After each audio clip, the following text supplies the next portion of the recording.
Good evening everyone. आज हम लोग शुरू करने वाले हैं आपका चतुर्थ पाद रसायन अध्याय का, जो कि है आयुर्वेद समुत्थानीय रसायन पाद। इसमें 4 योग बताए गए हैं जो हम देखेंगे। इसमें आचार रसायन का वर्णन आता है। ये सबसे इंपॉर्टेंट चीज है कि रेफरेंस ऑफ आचार रसायन इज इन दी चतुर्थ पाद ऑफ दी रसायन अध्याय। इसमें सबसे पहले इन्होंने कहा कि ग्राम्य में रहने से शालीन और यायावरीय ऋषियों की शारीरिक स्थिति। तो इन्होंने बोला जो शालीन वैद्य होते हैं, उत्तम ग्रहों में रहकर जो चिकित्सा करते हैं, एक अच्छे क्लिनिकल सेटअप में जो बैठते हैं। प्राचीन काल में से 2 टाइप की पद्धतियां थी कि या तो आप अच्छे क्लिनिकल सेटअप में बैठ के काम करते थे, या फिर आप अलग अलग जगह पर घूम घूम कर, जैसे आचार्य चरक को बोला है यायावर प्रकृति के वो थे। वो अलग अलग नगर में अलग अलग जगह पर जाकर चिकित्सा किया करते थे। फिर यहाँ पे इन्होंने बोला कि इंद्र का एक पर्याय यहाँ पे दिया है अमर अधिपति। अमराधिपति इज द पर्याय फॉर इंद्र जो यहाँ पे दिया गया है। नेक्स्ट यहाँ पर आप देखेंगे जो इंपॉर्टेंट है सिर्फ हमें वही करना है, इंद्रोक्त रसायन। इंद्रोक्त रसायन जो है इसका प्रयोग कितने महीने तक करना है वो इंपॉर्टेंट है, दैट इज 6 मास तक आपको इसका प्रयोग करना है। यहाँ पर बोला कि जो अमृत स्वरूपी संपूर्ण आयुर्वेद का अनुष्ठान आप लोगों को करना चाहिए, ऐसा उदार आत्मा जो हमारे ऋषिगण हैं वो कहते हैं।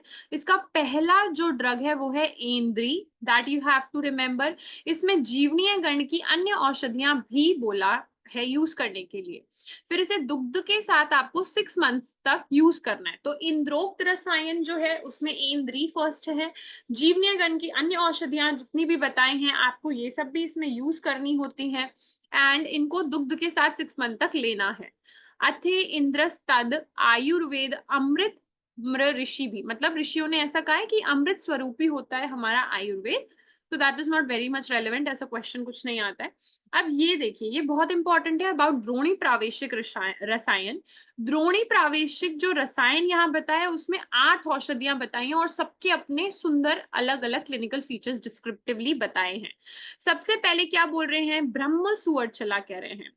ब्रह्म सुअर्चला नाम औषधि हिरण्यशीरा पुष्कर रस सदृश पत्र होते हैं इनके। तो इन्होंने क्या बोला है कि ब्रह्म सुअर्चला जो है वो हिरण्यशीरा मतलब सुवर्ण के समान पीले क्षीर की जैसी दिखती है, और पुष्कर सदृश पत्र होते हैं इसके, मतलब जो आपका कमल का फूल होता है उसके सदृश इसके पत्र होते हैं। तो ब्रह्मा जी कमल का फूल लेके बैठे हैं और वो सोना चांदी सब है उनके पास, तो हिरण्यशीर है वो। आदित्य पर्णी नाम औषधि सूर्यकांता इति विज्ञाते स्वर्णक्षीरा सूर्य मंडलाकार पुष्पाचा।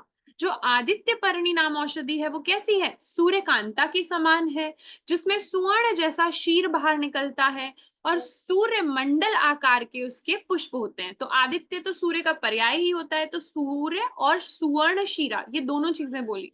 वैसे देखो हिरण्य शीरा का मतलब तो यही है कि सोने के जैसा आपका रंग निकल रहा है, लेकिन जो सूर्यकांता है उसमें सुवर्णशिरा वर्ड दिया है। टर्मिनोलॉजी सबसे इंपॉर्टेंट होती है जो श्लोक में दी गई हो। नारी नाम औषधि, नारी नाम औषधि जो है उसे अश्वबला कहा गया। अश्वबला इति विज्ञाते या बलवज सदृश पत्र।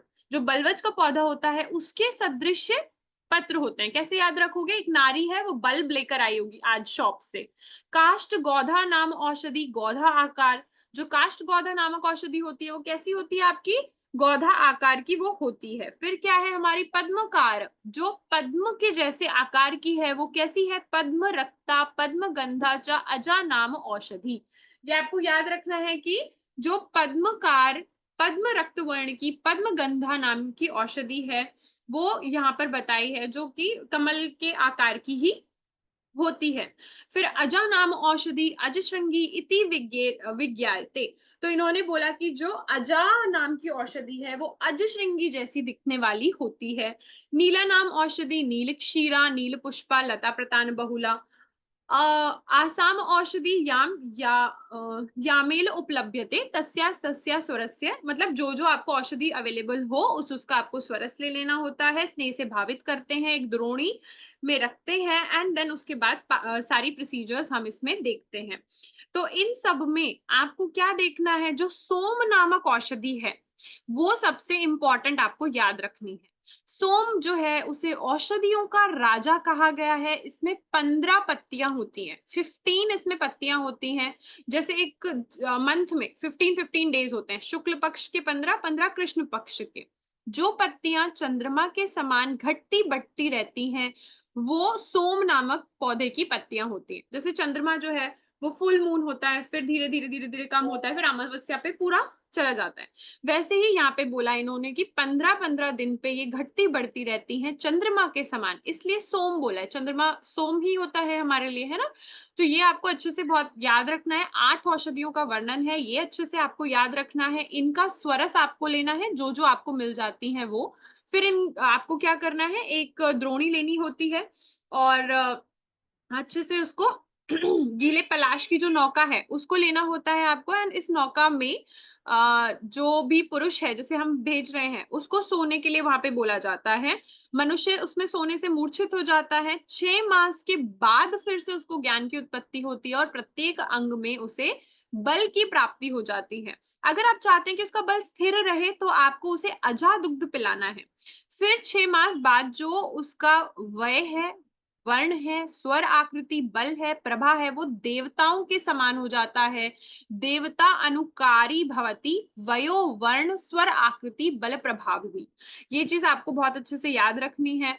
इसके बाद संपूर्ण शास्त्र उसे ज्ञात हो जाता है। जो भी शास्त्र वो पढ़ेगा वो उसका ज्ञान उसे हो जाता है। उसके नेत्र और श्रोत्र दिव्य हो जाते हैं, अदृश्य चीजों को भी वो देख सकता है। 4000 कोष, दिस इज इंपॉर्टेंट कि वो 4000 कोष तक चलने में समर्थ होता है। उपद्रवों से रहित उसे 10,000 वर्ष की आयु प्राप्त होती है। कितना चल सकता है? 4000 कोस वो चल सकता है और 10,000 ईयर्स तक वो जी सकता है। कितनी देर अंदर रहेगा? 6 महीने तक रहेगा उसके अंदर। सबसे पहली चीज आपको उसके बल को स्थिर करना है तो अजा का दुग्ध देना है और उसका वय, वर्ण, बल, स्वर, आकृति सब देवताओं के अनुरूप हो जाता है। ये आपको ध्यान रखना है। किस चीज की नौका बनी हुई थी? वो पलाश की नौका थी।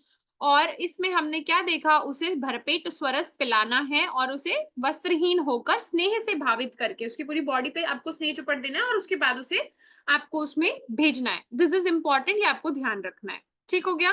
तो इसमें आपको सारी औषधियों के गुण ध्यान रखने हैं। सोम सबसे इंपॉर्टेंट है। सोमो नाम औषधि राजा पंचदश पर्वा स सोम इव हीयते। ठीक हो गया। तो ये ही इंपॉर्टेंट चीजें हैं जो आपको इसमें से ध्यान रखनी है। फिर यहाँ पे इन्होंने वही सोम नामक औषधि औषधियों का राजा कहलाता है, इस चीज को इन्होंने और फिर से सेम रेपिटेशन में लिखा है। आगे बढ़ते हैं हम।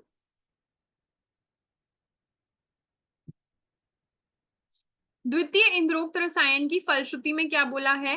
परम ऊर्जस्करम च एव वर्ण स्वर करम। अगर कोई पूछे कि परम ऊर्जस्करम कौन सा है तो द्वितीय इंद्रोक्त रसायन परम ऊर्जा बढ़ाने वाला होता है, परम ऊर्जस्करम बोला गया।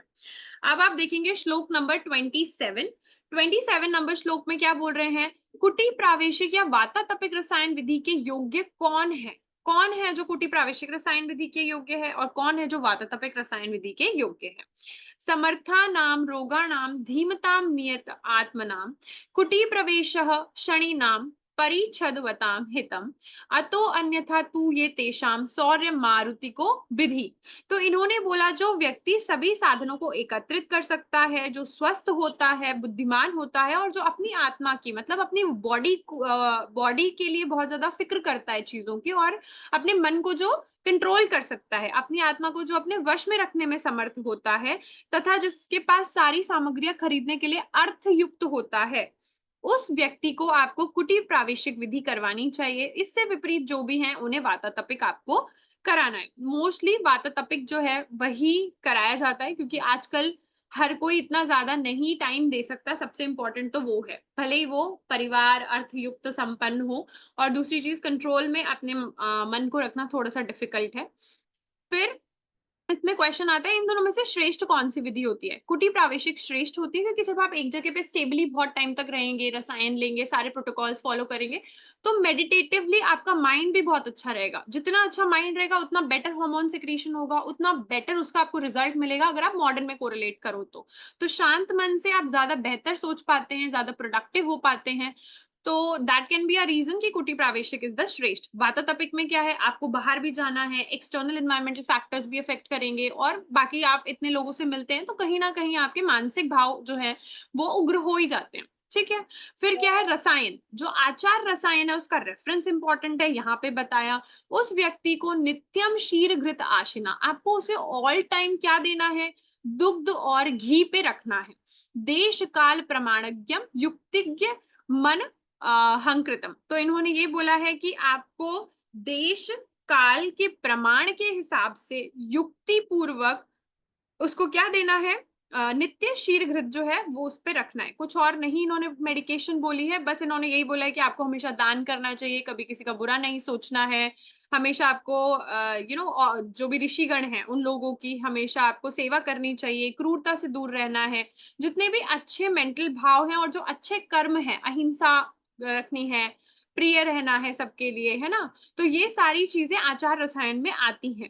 धर्मशास्त्र को आपको पढ़ना है, उस मनुष्य को सदा रसायन युक्त समझना चाहिए। और आचार रसायन में बस आपको क्वेश्चन हमेशा यही पूछा जाता है कि नित्य शीर घृत आशिनम क्या क्या इंडिकेटेड है। कोई औषधि यहाँ पे नहीं दी जाती, बस उस पेशेंट को नहीं, उस व्यक्ति को, नॉर्मली वो पेशेंट नहीं होता है तो उसको शीर घृत जो है वो खिलाने के लिए बोला गया है। नेक्स्ट हम आते हैं किस पे, वैद्यों की पूजा अश्विनी कुमारों की तरह करनी चाहिए हमें। तो वैद्य जो है, जितने भी वैद्य हैं, जितने भी डॉक्टर्स हैं, अश्विनी कुमार की जितनी हम एक रिस्पेक्ट करते हैं, जिन्होंने इतनी सारी चीजें करी है ना, वो उन्होंने शिरा संधान भी किया था, तो ये जो अश्विनी कुमार के लिए हमारी रिस्पेक्ट होती है उतनी वैद्य के लिए होती है। उसके लिए एक रेफरेंस आता है, प्राणाचार्यम बुद्धस तस्माद धीमंतम वेद पारंगत अश्विनानव एव देवेंद्र पूज्येद अतिशक्तितः। तो इन्होंने ऐसा बोला कि बुद्धिमान आयुर्वेद शास्त्र में जो पारंगत वैद्य होते हैं, विद्वान प्राणाचार्य होते हैं, उनकी पूजा अपनी शक्ति के अनुसार करनी चाहिए, जिस प्रकार देवराज इंद्र ने अश्विनी कुमार की पूजा की थी। सिंपल, जैसे कहा जाता है कि अगर आप अपने सीनियर्स के साथ अच्छे रिलेशंस रखते हैं तो वो आपको वो भी बता देते हैं जो शायद उन्होंने अपने एक्सपीरियंस से गेन किया हो। ऐसे ही टीचर्स के साथ अच्छे रिलेशन होते हैं तो वो अपने एक्सपीरियंस की चीजें आपको बता देते हैं। तो इसलिए आपको हमेशा उनकी सेवा करनी चाहिए। कभी कभी प्रोफेशनली चीजें हो जाती हैं, बट आपको उनको उस दिन वहीं पे छोड़ के चले जाना है, simple as that. Never keep it in your मन काइंड ऑफ थिंग, नहीं तो आपका ग्रोथ माइंडसेट कभी नहीं रहेगा। ओके। फिर नेक्स्ट आते हैं प्राणाचार्य की परिभाषा क्या बताई है इन्होंने। प्राणाचार्य शीलवान होना चाहिए, उसका नेचर सबसे इंपॉर्टेंट है। मतिमान बुद्धिमान होना चाहिए, युक्तिज्ञ होना चाहिए, और वो द्विजातीय होना चाहिए, शास्त्र पारंगत होना चाहिए, जिसने आयुर्वेद शास्त्र को अच्छे से पढ़ा हो, प्राणी भी गुरुवत होना चाहिए, गुरु के समान होना चाहिए, वो पूज्य आपके लिए। तो शीलवान होना चाहिए, द्विजातीय इज इंपॉर्टेंट, मतिमान होना चाहिए, शास्त्र पारंगत होना चाहिए। वैद्य कर्मणा जन्मना नहीं, दिस इज इंपॉर्टेंट। ऐसा नहीं है कि आप पैदा हुए थे तो ये लिखा ही था कि आप तो वैद्य ही बनने वाले हो। आप अपने कर्मों से वैद्य बनते हैं, जन्म से नहीं।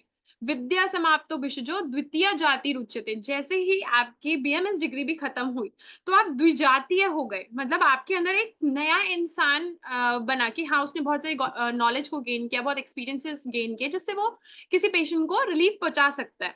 तो वो द्वितीय जातिर उच्चते, इस तरीके का टर्म उस वैद्य के लिए बोला गया है। फिर इन्होंने बोला वैद्य द्विज कैसे है। विद्या की समाप्ति हो जाने पर वैद्य के शरीर में ब्राह्मण सत्व और आर्ष्य सत्व, ऋषियों का जैसा मन होता है वैसा मन उनका हो जाता है, ज्ञान के कारण निश्चित हप से प्रवेश कर जाते हैं, अर्थात विद्या समाप्ति पर जो वैद्य है उसका मन ब्रह्म संपन्न और महर्षियों के समान उसका मन हो जाता है। इस उत्तम ज्ञान के कारण वैद्य को द्विज कहा जाता है। आपने सुना होगा इन कॉमन लैंग्वेज की जितने भी अच्छे डॉक्टर्स होते हैं वो बहुत शांत होते हैं और बहुत पोलाइट होते हैं, बहुत आराम से बात करते हैं, बहुत ज्यादा जल्दबाजी उन्हें नहीं रहती है। तो दैट्स द, जब आप द्विजातीय होते हैं तो आपका मन बहुत ज्यादा काम हो जाना चाहिए, एंड बहुत ही ज्यादा आपके नेचर में ये झलकना चाहिए कि हाँ आप सारी चीजों को हैंडल कर लेंगे, चाहे आपकी नॉलेज थोड़ी कम भी होगी बट चल जाएगा। अगर आपको हैंडल करना आता है, आपका पेशेंट, उसका फेथ आपको डेवलप करना आता है तो ठीक है। तो इन्होंने ये द्विज के लिए बोला है, वैद्य द्विज होता है। ठीक हो गया। नेक्स्ट इसमें आता है धर्मार्थम चा अर्थ कामार्थम आयुर्वेदो महर्षि भी। आयुर्वेद के उपदेश से उच्च लक्ष्य में क्या कहा कि आपको धर्म अर्थ काम, इसके लिए ही आयुर्वेद जो है उसका अनुष्ठान करना होता है बेसिकली। इस पे ऐसा कोई क्वेश्चन नहीं आता है। ये रेफरेंस आप देखिए 58 नंबर। चिकित्सा करते हुए जो वैद्य अर्थ काम को ध्यान में न रखते हुए केवल प्राणियों पर दया दृष्टि रखना चाहता है, पैसे वगैरह ज्यादा नहीं कमाना चाहता है, वो सर्वश्रेष्ठ चिकित्सक होता है। तो न अर्थानाम अर्थम न अपि कामार्थम अतः भूत दयाम प्राप्ति प्रति, जो भूत दया करना चाहता है प्रत्येक व्यक्ति के तरफ, वर्तते या चिकित्सायाम स सर्वम इति वर्तते, तो वो चिकित्सा में सर्वश्रेष्ठ माना गया है। फिर क्या बोला, आयुर्वेद जीविका के लिए नहीं है। पूर्वते ये तु वृत्ति अर्थम चिकित्सा पण्य विक्रये ते हित्वा कांचनम राशिम पांचु राशिम उपासेत। आपको याद रखना है कि अगर आप सिर्फ और सिर्फ पैसे कमाने के लिए इसके साथ जा रहे हैं, इररिस्पेक्टिव कि आप कुछ अच्छा काम भी उसके साथ कर रहे हैं, तो फिर ये पांचों राशि आप इकट्ठी कर रहे हैं, धूली के समान वो राशि इकट्ठी कर रहे हैं, बिकॉज एवरीवन सेज हम क्या लेकर आए थे और क्या लेकर जाने वाले हैं, everything will be remaining here only. तो हमें जितना चाहिए उतना मिल रहा है, बेसिक है, उससे ज्यादा की बहुत ज्यादा लालसा या लालच की तरफ नहीं जाना है। बहुत देगा तो वो भगवान देगा, that's it, but not because कि आप किसी को इतना पेन में रख दो कि उसको तो बिल्कुल जमीन ही बेचनी पड़ जाए अपनी। तो ऐसा कभी नहीं करना है। हमेशा कहा जाता है ना कि आपको पेशेंट को देखकर उसकी औषधियां डिसाइड करनी होती है कि वो ले पाएगा या नहीं ले पाएगा, पहली चीज। दूसरी चीज, अगर बहुत अच्छा पेशेंट आ रहा है तो you can take more depending on, लेकिन जो एक बेसिक लाइन है उससे ज्यादा आपको कभी भी नहीं करना है, नहीं तो आप पांचों राशि को इकट्ठा कर रहे हैं। नेक्स्ट क्या बोला है इन्होंने, चिकित्सा का उद्देश्य भूत दया होना चाहिए। परो भूत दया धर्म इति मत्वा चिकित्सया वर्तते यह सा सिद्धार्थः सुखम अत्यंत अश्नुते। अन्य प्राणियों पर दया करना ही उत्तम धर्म है, यह समझकर जो चिकित्सा में प्रवृत्त होता है वह सफल मनोरथ और अत्यंत सुखभागी होता है। अगर आप भूत दया की कामना से चिकित्सा कर रहे हैं किसी की, तो वो सबसे बेस्ट है और वही आपको बेस्ट मनोरथ और अत्यंत सुखभागी होता है।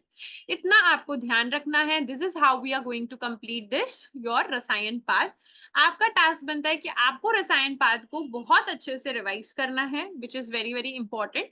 दूसरी चीज, आपको इसके योग नहीं भूलने हैं, आपको इति वाले योग में क्या बताया है वो नहीं भूलना है, प्लस जितनी भी मात्राएं बताई हैं, कितनी मिश्री होती है, वंशलोचन कितना होता है, प्रक्षेप द्रव्य कितने होते हैं, हरितकी की जो जातियां बताई, चर्विता वर्धते अग्नि वाली जो चीज हमने डिस्कस की थी वो, प्लस हमने जो भल्लातक और शिलाजितु से रिलेटेड पॉइंट्स डिस्कस किए, संशोधन योग डिस्कस किया, ये सब ना आपके टिप्स पे रहना चाहिए कि याद आना चाहिए कि हाँ संशोधन में ये था मेरा योग, भल्लातक में मैंने ये चीजें देखी थी, ये रेफरेंस आए थे भल्लातक से रिलेटेड, कौन से मंथ में उसे अंदर रखते हैं, शुचि शुक्र में, कब हम बाहर निकालते हैं 4 महीने बाद, सहसी सहस्य में, ये मुझे याद है। तो ये मेन क्रक्स है, ये नहीं भूलने चाहिए। नागबला रसायन मैंने देखा था माघ फागुन मंथ में आया था। ऐसे आप बुक को बंद करके या नॉर्मली भी अगर रिवाइज करेंगे ना, तो आपको वो चीज बहुत ज्यादा स्ट्रांगली एम्बाइब हो गई है आपके माइंड में, याद रखना है, ठीक है। फिर उसके बाद आप नेक्स्ट चैप्टर में आए। अच्छा, फिर मैंने वहां पे देखा था कि पिपली वर्धमान रसायन आया था कि बलवान को कैसे देना है, मध्यम वाले को कैसे देना है, मैंने 1063 1075 वहां पे पढ़ा था।